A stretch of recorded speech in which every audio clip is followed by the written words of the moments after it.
Daí que eu vou sempre saltar, por isso eu tenho o meu PowerPoint aqui num browser, para eu poder ir passando de um separador para o outro, para podermos falar sobre essa componente que nós queremos abordar e depois fazer uma demonstração, ou pelo menos algum exemplo muito rápido, mas pelo menos para vocês terem uma ideia do que é que o WebKDA pode e qual será o seu papel nas determinadas fases, neste caso, sobre a análise de conteúdo com o WebKDA. Eu passo a apresentar-me, o meu nome é Fábio Freitas, eu sou colaborador da Ludomédia, que é a empresa que dá a formação e também a capacitação do WebKDA. Sou também docente no Politécnico de Leiria e a minha tese de doutoramento focou-se exatamente sobre este software, mais propriamente sobre as estratégias de autoaprendizagem deste software. Como poder aprender este software de análise qualitativa através de um processo autónomo e através de um conjunto de ferramentas. Então, posso dizer que tenho algum conhecimento em termos investigativos deste software, foi o meu objeto de estudo, daí que eu tenho uma relação grande e próxima com o mesmo.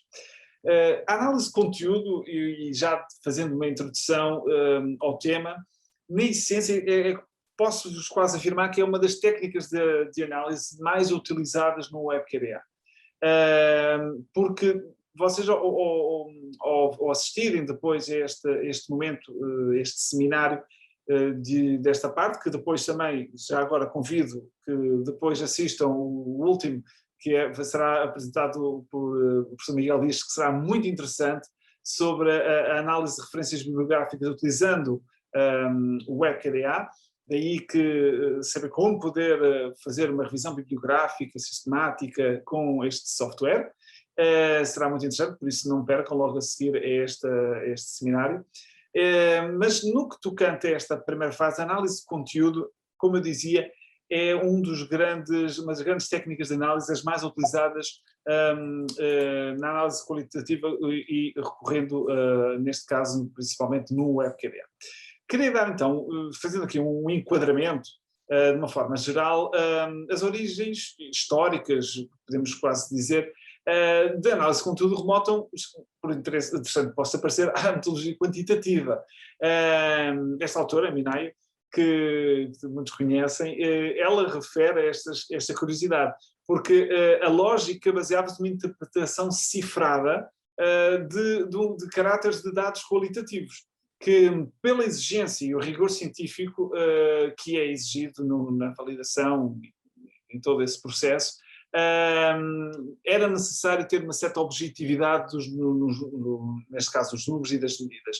Isto quer dizer que era um problema que a investigação qualitativa tem, é uma fragilidade, podemos nós dizer, é o processo de validação, principalmente associado a uma característica que é a sua subjetividade. Então, a análise de conteúdo buscou inicialmente, e podemos falar nas metodologias quantitativas, trabalhar esta dimensão qualitativa que existia nesses estudos, mas cifrando através de números e desses dados que nós necessitamos para termos uma boa representação.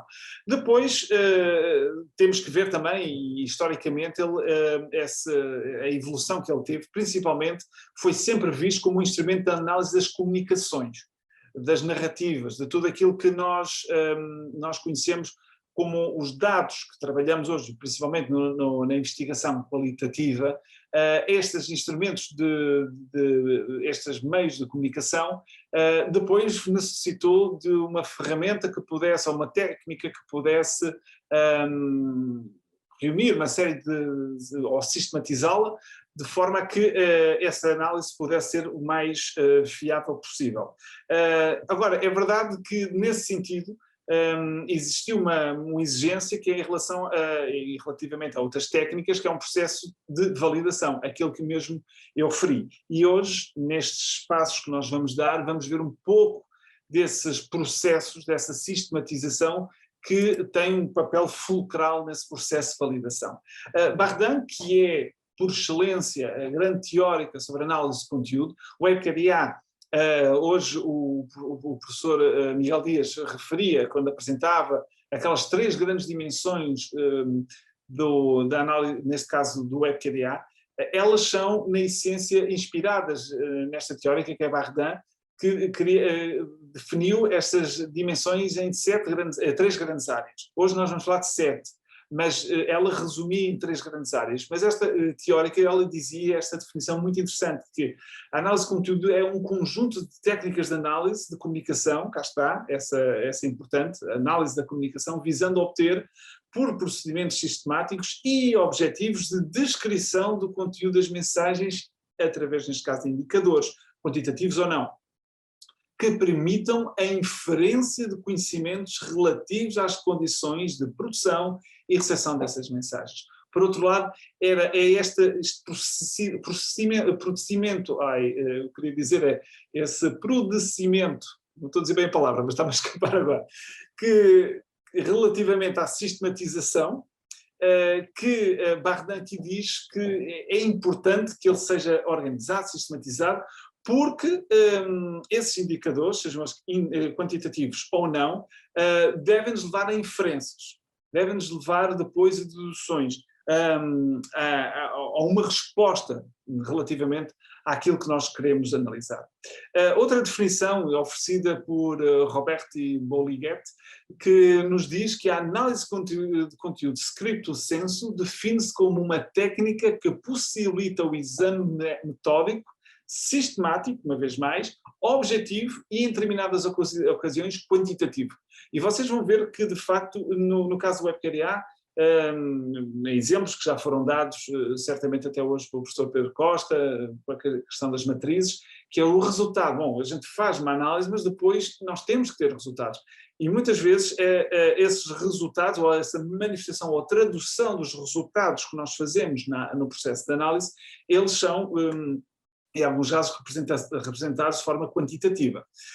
Continuando, ele diz-nos mais, e repetindo, pronto, que possibilitam um exame metódico, sistemático, objetivo e, em determinadas ocasiões, quantitativo do conteúdo de certos textos, com vista a classificar e interpretar os seus elementos constitutivos e que não são totalmente acessíveis a uma leitura imediata. E essa aqui é a grande realidade.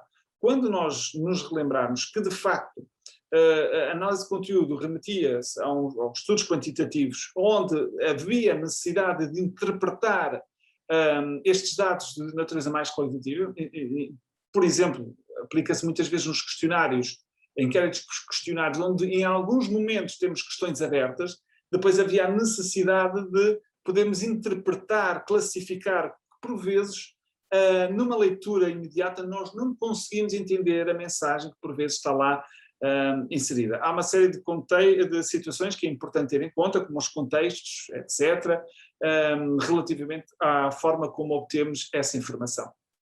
Esta definição é algo que eu acredito que, esta última definição que nós vimos, é assim mais abrangente e mais representativa daquilo que nós definimos no WebQDA e damos como exemplo.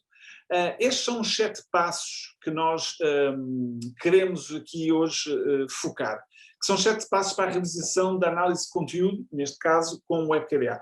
Ele está de uma forma, apresentado de uma forma mais extensa, num livro que chama-se Análise de Conteúdo em 7 Passos, com o WebQDA, que é, neste caso, um e-book que está disponível no site da Ludomédia, se quiserem depois consultar. E refere-nos então a esses 7 passos que os autores, o professor António Pedro Costa e o professor João Mato, definiram, que passa numa primeira etapa com a definição do problema, objetivos de trabalho e fundamentação teórica. Numa segunda parte, a organização do corpus de dados. Depois, no terceiro passo, a leitura dos dados. No quarto, a categorização e codificação. No quinto, a formulação de questões. No sexto passo, as matrizes de análise e, no sétimo passo, a apresentação dos resultados. E é aqui agora nós vamos ver passo a passo e vamos intercalando também com o próprio WebQDA para vermos um pouco de como realizar e como podemos fazer estes passos da análise do conteúdo com o software. Então, eu queria começar com o primeiro, falando do passo 1, que é a definição do problema, objetivos de trabalho e fundamentação teórica. Este passo, essencialmente, não é preciso software para nada para fazer isso, porque qualquer estudo, e isso é algo que sempre digo aos formandos, quando estou a dar capacitações, formações do WebQDI, sempre digo que não vale a pena aprender um software ou começar a utilizar o software para fins de investigação se nós não tivermos definido, a priori, a definição do problema, os objetivos que nós queremos com esse trabalho e a fundamentação teórica do mesmo. Entender, ok, eu tenho um problema, ou defini um problema, ou a dado momento eu sinto que há uma temática que precisa ser feita nova, uma nova perspectiva, precisa de ser mais aprofundada, etc. Pronto, eu tenho o meu problema, a minha definição do meu problema de investigação. Ok, mas quando eu defino esse meu problema de investigação, o que é que eu pretendo com ele? Quais são os objetivos que eu quero alcançar com esta investigação? E depois entender, através da fundamentação teórica, o que é que já foi feito, o que é que outras pessoas que também viveram ou pensaram na mesma problemática ou semelhantes já produziram em termos de conhecimento, já deram respostas a esse problema de investigação. Agora, para esta fase, nós não precisamos do WebQDA, nós não precisamos de software, nós precisamos de um papel e uma caneta e o cérebro a trabalhar, e pensar, e refletir. Evidentemente, para a fundamentação teórica, existem softwares que o próprio WebQDA depois ajuda, e é isso uma das coisas que o professor Miguel Dias vai fazer no seminário a seguir, onde vai dar uma estratégia de como fazer essa análise estratégica através do WebQDA, mas na definição do problema de investigação não, nós só precisamos é de pensar, de refletir, de rasurar, de trabalhar fora do software e criar essas problemáticas, porque esta é a essência para dar o pontapé de saída. Porque a seguir, ok, eu tenho que ter, pois claro, evidentemente uma estratégia, quando quero levantar e recolher dados, eu preciso agora de os trabalhar. Eu quando tenho a minha questão de investigação, trabalhei na metodologia, refleti sobre a parte associada à organização dos dados, ou pelo menos a recolha dos dados, e agora, o que eu faço com eles? Não é? E o WebQDA, neste caso, define e ajuda-vos na organização dos dados, porque este era um problema que o professor Miguel Dias, se eu não me recordo, ou se eu não me engano, ele referiu que é um problema que nós trabalhamos com uma grande quantidade de dados quando trabalhamos com investigação qualitativa. São muitas entrevistas, são transcrições de grupos focais também, etc. São muitos dados. Eles precisam ter uma organização. E aí eu vou tomar agora a liberdade de abrir aqui o WebQDA, eu espero que todos estejam a ver, e nesta parte da dimensão de fontes internas, é a dimensão onde eu coloco os meus dados quando os importo. Eu estou aqui um projeto de exemplo, que eu já vou explicar depois a temática, ou que neste caso até já posso dizê-lo, que era relativamente ao confinamento. Pontos positivos e pontos negativos do confinamento. E esta podia ser a minha questão de investigação. Será que foi tão prejudicial o confinamento ou foi mais benéfico? Ou quais são os dois lados da moeda, por assim falar? Então, nós depois temos algumas formas de recolher dados. Eu posso recolher dados através, por exemplo, de um formulário. Eu tenho um inquérito questionário que eu aplico e depois posso importar para o WebQDA. Ou, de outra forma, eu posso também importar entrevistas, porque imaginemos que eu fiz entrevistas. Agora, no WebQDA eu posso organizar, e isso é algo que é solicitado e vocês possam fazer, que é a organização destes mesmos dados.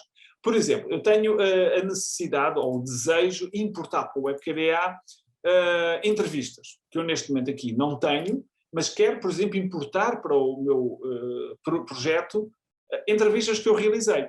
Eu então posso ir, por exemplo, e a forma de organizar os dados, que isso é muito importante. Quando nós trabalhamos numa tese de doutoramento, em que temos imensos dados, inquéritos questionários de vários tipos, um inquérito na fase inicial, outro inquérito na fase final, entrevistas pelo meio, mais focos grupos focais, enfim, fica por vezes uma grande confusão. Então, é necessário também criar esta organização dos dados, sabermos o que é quando estamos a falar de entrevistas, etc.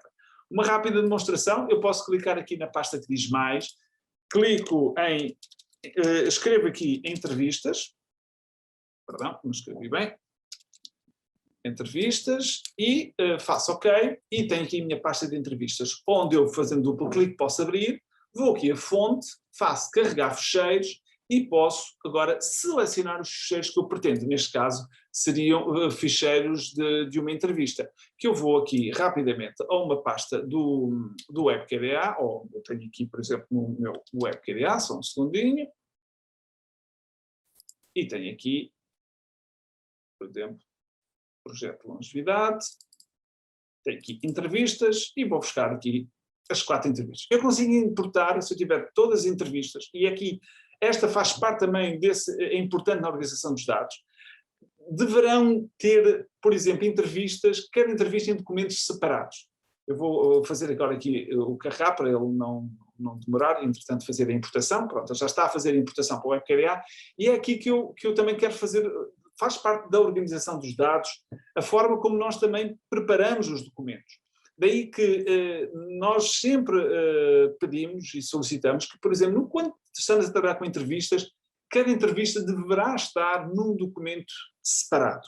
Se nós temos uma entrevista, neste caso, ao entrevistado A, ele deve estar num documento separado, Word, e outro documento separado para outro entrevistado B, por aí adiante.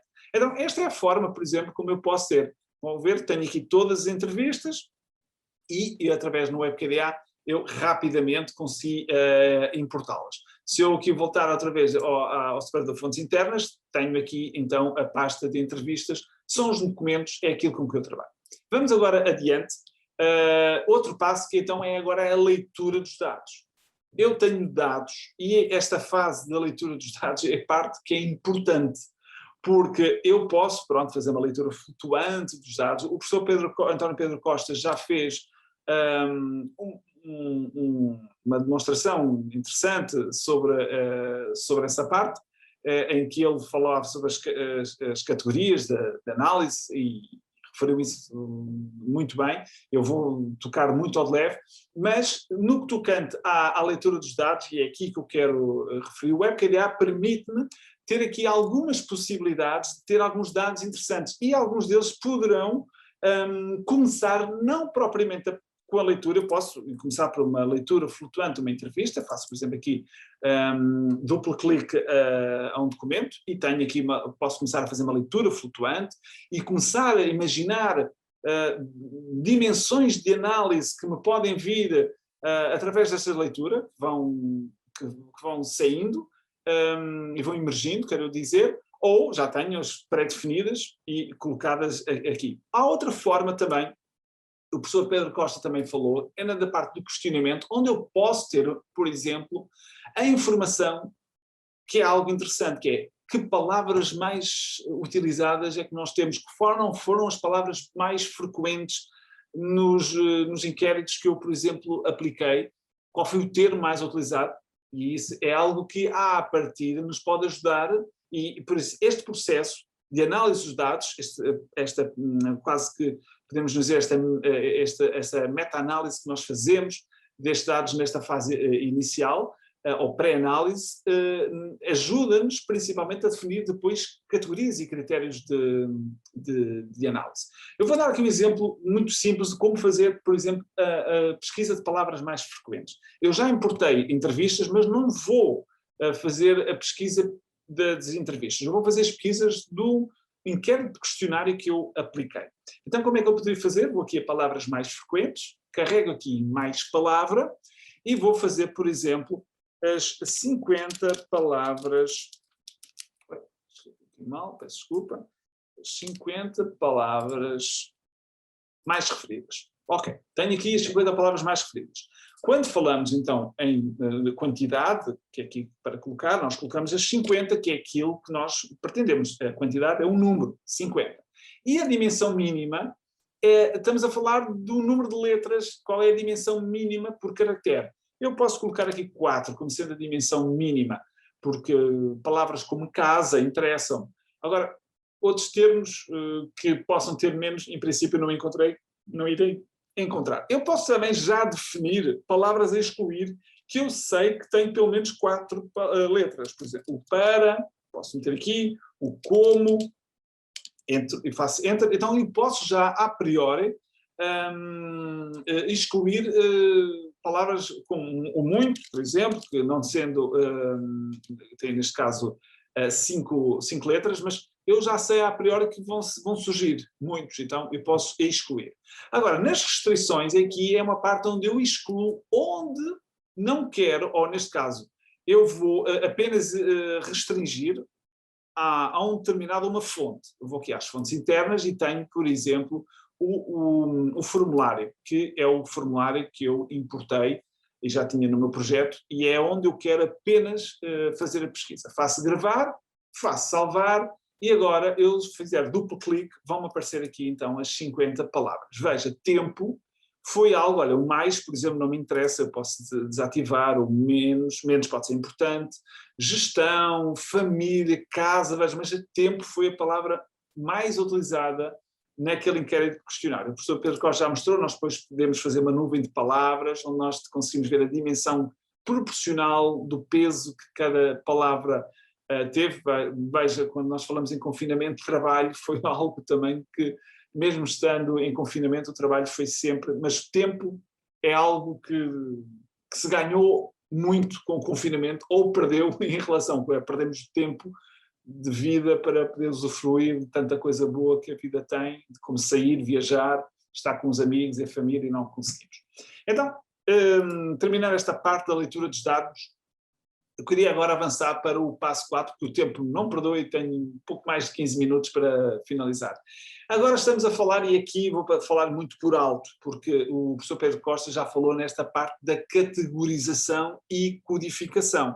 E eu aqui queria dar um exemplo que eu gosto muito de usar. O professor Pedro Costa definiu, e dê-me aqui só um segundinho para eu poder pegar em algo para fazer esta exemplificação. Ele pegou em algo e fez um exemplo muito claro relativamente àquilo que são as categorias para análise, mas o WebQDA tem não só categorias de análise, são chamadas categorias interpretativas, mas também tem depois aquilo que nós chamaremos uma categoria descritiva, que é algo que está associado, não tanto, não é algo que seja subjetivo, mas é algo concreto, é algo objetivo e que normalmente categoriza o elemento que nós estamos a estudar. Imaginemos que, em vez de ser uma pessoa, nós estamos a falar de um livro. Eu gosto de dar sempre este exemplo porque um livro tem uma dimensão descritiva, que caracteriza-se, por exemplo, se é o título do livro, não é? O livro tem título, o livro tem autores, e estamos a falar em dados objetivos, o livro tem uma editora, o livro tem uma ficha técnica com o número de exemplares, tem o ano de impressão ou de escassa produção, etc. Então nós conseguimos ter essa dimensão que descreve, e são dados objetivos, um determinado objeto. Agora, temos a outra dimensão. Essa dimensão que é uma dimensão mais profunda, que é a dimensão teórica, que é aquelas categorias de análise que nós falámos, que é aí onde vamos a fundo. E essa dimensão que é teórica, que é mais de interpretação, ela tem que estar associada claramente àquilo que também foi o enquadramento teórico, a análise que nós já fizemos da revisão bibliográfica, e onde nós conseguimos depois encontrar enquadramento para a definição de categorias e subcategorias de análise. Então, resumindo, da mesma forma que todos os nossos dados têm estas duas dimensões, assim como o livro tem. A dimensão descritiva, que é uma dimensão objetiva, autor, número de páginas, título do livro, ano de edição, editor, etc., que são dados objetivos, mas depois tem essa outra dimensão, que é uma dimensão interpretativa. Então, essa parte é essencial, e neste caso temos o passo número 4, que aqui vou demonstrar de uma forma também muito rápida, o professor António Pedro Costa já demonstrou, onde nós poderemos selecionar frases, unidades de texto com informação e associá-las a um determinado código. Eu posso fazê-lo também aqui muito rapidamente. Vamos aqui a fontes internas. Por exemplo, vamos aqui ao meu formulário, onde eu há pouco, neste caso, fiz a importação. E eu, por exemplo, diz dificuldades na gestão das aulas práticas. Isto foi um aspecto negativo que alguém respondeu num formulário. Dificuldades na gestão das aulas práticas. Vamos ver os pontos negativos. Eu associava isto, por exemplo, à questão do trabalho, imaginemos, e fazia ali codificar, e vejam que ficou codificado. Pronto. E este é o processo onde nós associamos. É como a imagem que aqui está, há pouco eu aqui mostrei, é como que ter gavetas onde temos que colocar unidades de texto que nós temos nas respectivas gavetas. Avançando, então, agora para o passo 5, que é a formulação de questões. E aqui é importantíssimo nós chegarmos a este ponto, porque há muita gente que infelizmente fica só até ao passo 4, não avança para a formulação de questões. Porquê? Porque às vezes ou não definiu bem as questões de investigação, ou apenas limitou-se só a ver o número de referências, mas não invoca essas questões. E porquê? Porque em muitos casos não usam estas grelhas, que eu recomendo vivamente. Se eu fosse um dia vosso orientador, eu obrigaria-vos logo a fazer esta grelha, que nós chamamos de grelha de coerência interna, e eu passo rapidamente aqui a explicar. Esta grelha ajuda-vos porque sistematiza esta componente, e aliás, eu normalmente faço sempre estas grelhas quase numa fase inicial e depois, evidentemente, numa fase final, quando já tenho inferências e dados para poder apresentar. Começando com a questão de questões de investigação, que é aquela que já falámos. E aqui vamos dar um exemplo bem prático. Por exemplo, imaginemos que eu queria saber, a minha questão de investigação é: que hábito devo ter em consideração para alcançar os 6 anos de idade? Esta é a minha questão de investigação. Eu quero saber que hábitos é que eu devo ter de forma a ter uma longevidade maior. Depois passo para as perguntas aos dados codificados. Isto é, eu codifiquei os dados, agora tenho que ter estas perguntas sobre os dados, os cuidados alimentares. Qual é a opinião dos entrevistados relativamente à profissão? Eu quero saber, tendo em conta a profissão que eles têm, quais foram os cuidados alimentares que eles tiveram. Será que isto varia, não varia? Pronto. Qual é a funcionalidade do WebQDA que eu devo criar para, então, obter essa resposta? Por exemplo, elaborar uma matriz que cruze o atributo profissão com as subcategorias de alimentação. Então, eu faço já tenho definido esse cruzamento. Cruzar uma categoria, cá está, uma categoria de uma dimensão profissão, que é uma dimensão descritiva, que identifica a pessoa em termos de características, com uma dimensão mais teórica, interpretativa, que é essa já as subcategorias de alimentação, que tem a ver com os seus hábitos. Eu teria que ler a entrevista e depois descodificar a informação e colocá-la no respectivo código. Depois tenho o alcance ou restrições na busca. É assim, onde é que eu quero encontrar a informação? Onde é que eu quero militar? Apenas nas entrevistas? Pronto, eu defino, só vou querer encontrar esta resposta apenas nas entrevistas. Depois, por fim, tenho as observações, inferências ou conclusões.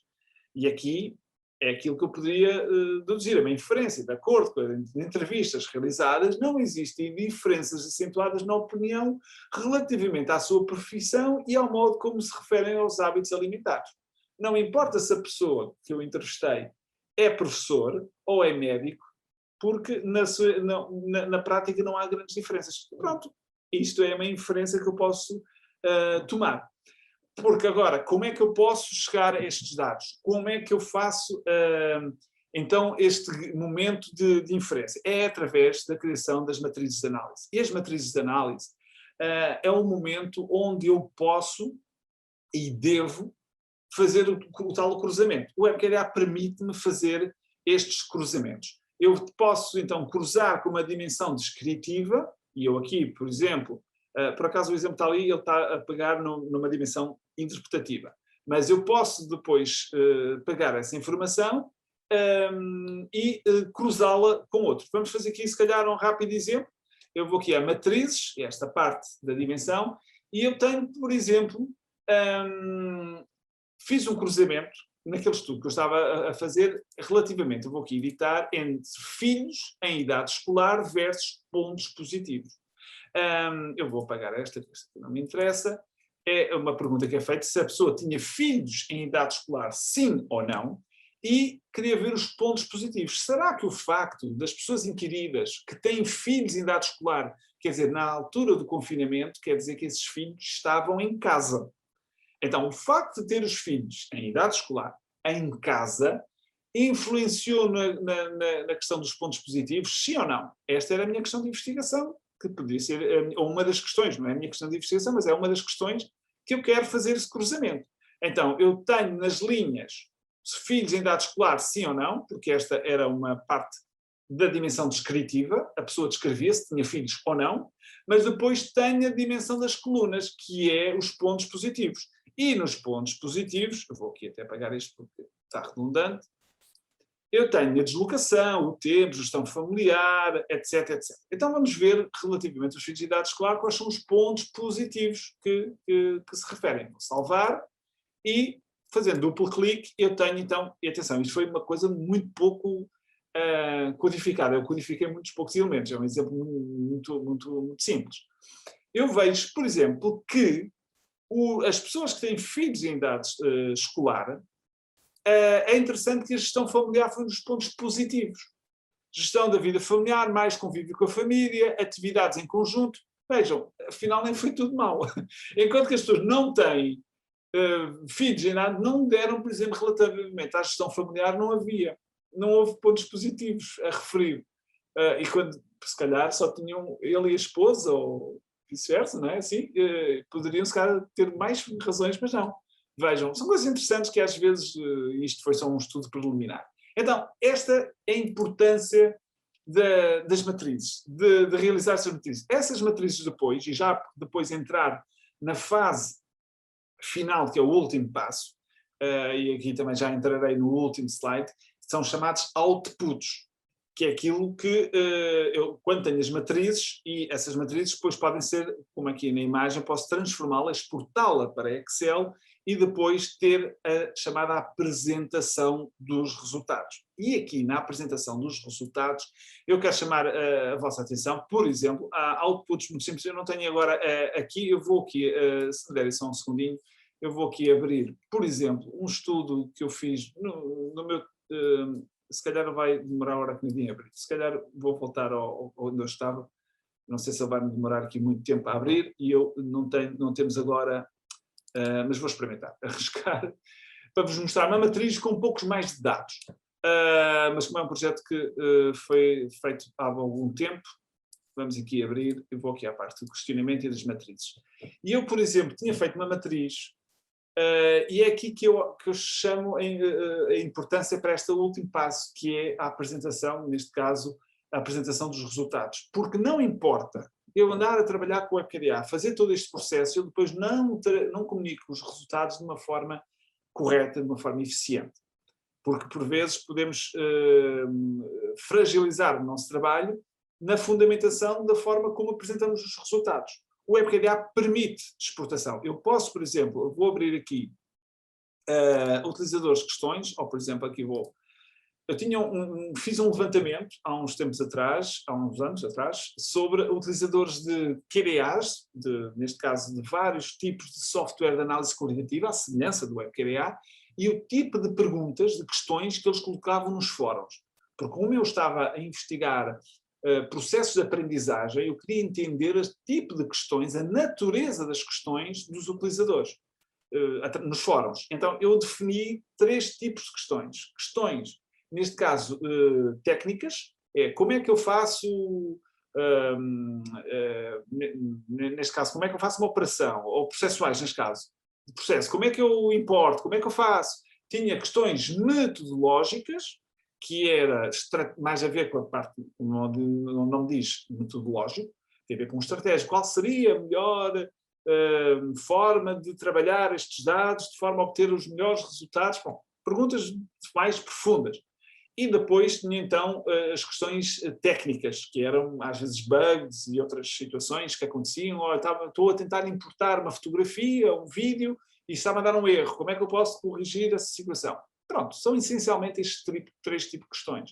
E eu então criei uma matriz, onde eu vi, por exemplo, que os utilizadores do NVIVO são os que fazem mais as chamadas questões executivas. É como é que eu executo uma determinada processo ou uma determinada função, enquanto que questões técnicas eles fazem 14.